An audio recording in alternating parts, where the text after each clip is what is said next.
Then she was TV's original bottle blonde. How about those sandwiches?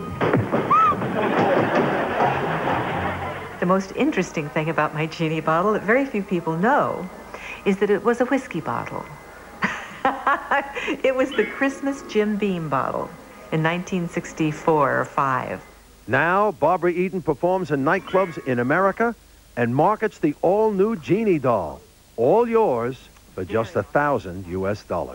Jeannie was a superhero in her own bumbling way. But the trouble with being a superhero is that one minute you're leaping tall buildings in a single bound, and the next you can't even jump a dole queue. However, these next superheroes were a little bit more fortunate. Now, I still wear the costume, but only on 2 occasions each year. One is Halloween here in the States, when I go trick-or-treating with my daughter, and the other is very private moments with my wife. Burt Ward is not kidding. From the first episode he played Robin, Burt found out that women go wild over a man who wears his underpants on the outside. Excuse me. Careful, Robin. I think it's a lady. I was a naive kid, and I came into Batman. I met Adam West, who immediately introduced me to the wildest sexual debauchery you can imagine. I mean, within a few months, we were like 2 hungry sharks in a world of unlimited halibut.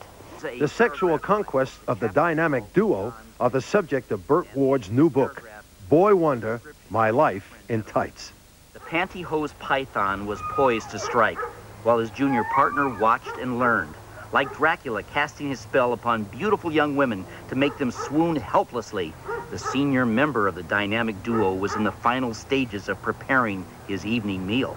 We had girls in our dressing rooms at 7:30 in the morning, and then throughout the day, on the set, behind the set, in the lunch wagon.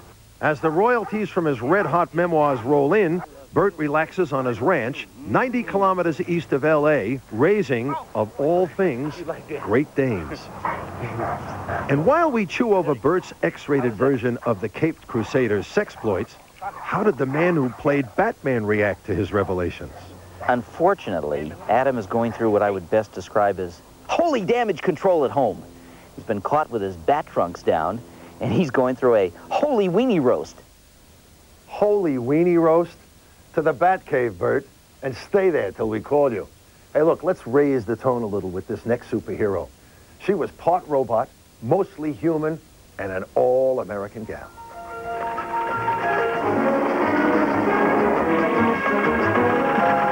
The makers of the Bionic Woman took an attractive school teacher, dropped her out of an airplane, then rebuilt her into a 70s-style superhero. And one of the few people I know who've been resurrected on national television. Yes. They even threw in a bionic dog as a running mate. The series made Lindsay Wagner a star. There were plenty of movie offers, but Lindsay didn't approve of the roles Hollywood was giving its leading women. It was this swing of the pendulum. It was women wanted out of the kitchen. They didn't want to be Donna Reed anymore.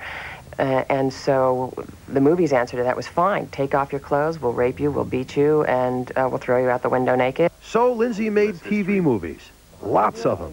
In fact, she claims the record for the most starring roles in TV features. To the point where the bear is driven to a point of exhaustion, the hunter will come out and basically kill the helpless animal. You'll see it look up. And Trophy Kill will be TV movie number 33, based on this documentary about poaching. Lindsay is co-producing as well as starring in the project. Forced to shoot to keep her cover, so it was very emotional for her, but she had to do it to keep her cover. Lindsay knows the influence of television, which is why she only recently allowed her children to watch Bionic Woman reruns. Been too young, in my opinion, to watch them, because when they watch them, they're watching their mom. They're not watching some superhero. Before the Bionic Woman and Batman, all our TV heroes wore cowboy hats. They rode and shot their way from the silver screen straight into the tube. Bounty hunters, trail herders, gunslingers, sheriffs, marshals, outlaws, and cattle rustlers stampeded across our TV screens. I only wish John Wayne had made a TV series. Yeah, whoa, whoa, whoa, Pilgrim. Don't change that channel or I'll fill you so full of lead. Every time you sit down, you'll make a pencil mark. You're under arrest. Me too? No, just Mr. Masterson. He's wearing a gun. Come on. And then there was Wyatt Earp. He always got the bad guy, But strangely, he never got the girl. I don't even remember if I ever did kiss a girl on Wyatt. Let's see if we can get you to do a sort of an Australian crawl. When Hugh O'Brien finally did get to pucker up, it was to one of our own lasses during a TV special he made here.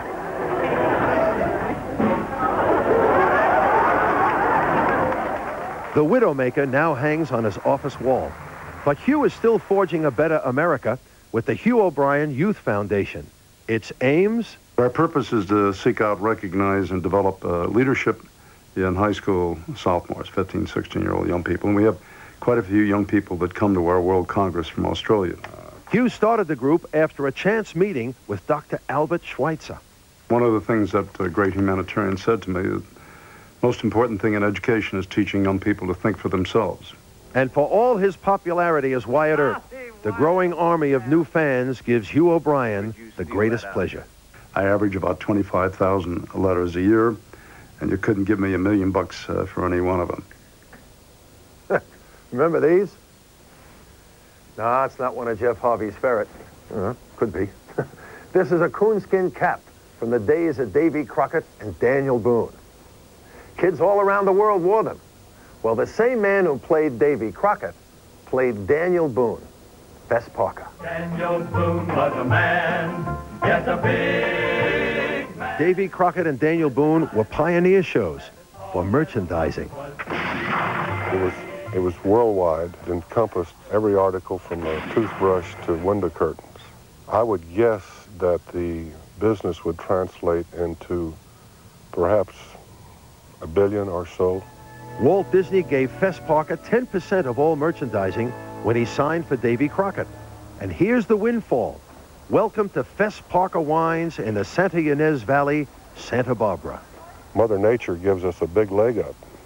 And our winemaking staff likes to say that she does at least 80%, and if we just stay out of the way, everything will be great. Having a famous name in one business is no guarantee of success in another. The first Fess Parker vintages were ordinary, by his own admission. Those were not happy years. I mean, they were busy, we were working hard, but when we began to make wine that we began to win awards and have people tell us that they really enjoy the wine, it is a great buzz. I mean, you get a big kick out of it. Okay, here it is. And you can even get one of these little hats with it. This is a true bottle cap. Sorry about that. The Wild West was no place for the faint-hearted, and America sent its bravest to guard the frontier outposts. Now, I don't know what that means, but in about 10 minutes, this place will be filled with Indians. Any slip-ups and McConnell could close Fort Courage. That's your problem. That'll be the end of O'Rourke Enterprises. That's still your problem. Your cut of the profits. That's our problem. We were determined to make them laugh. Forrest Tucker said we're going to make them laugh or else. And so we put a twist on history. Here we were in partners with the Indians, who were often smarter than we were. Sergeant O'Rourke and Corporal Agarn were a great double act. Ironically, the original script only had the sergeant, Forrest Tucker. His friend, Larry Storch, had no part in the show. But Tucker said, listen, if there's a sergeant, there's got to be a corporal. There's no reason why you shouldn't have a role in this. And Tucker got me into it with his weight. We were a great team, and it was all by accident. Today, Larry performs stand-up comedy around America, traveling with his wife, Norma. The saxophone is not part of the act. Well, you know, it's from my own amazement that I play. I'm never going to make any money at it. When I think that I blow some of the songs that the masters have written, whoa, it delights me no end. Given the recent spate of movies based on TV shows, it's hardly surprising that there are plans for a big screen version of F Troop. I've got Tom Hanks picked out who's going to play me. Yeah, well, we won't rush out and buy tickets for that one just yet. But hang on to your seats for this show, because there's a lot more to come. We're going to blow the cover off our favorite cops, spies, and private eyes, and be upstaged by those classic scene stealers, and find out how our hottest pinups are looking today.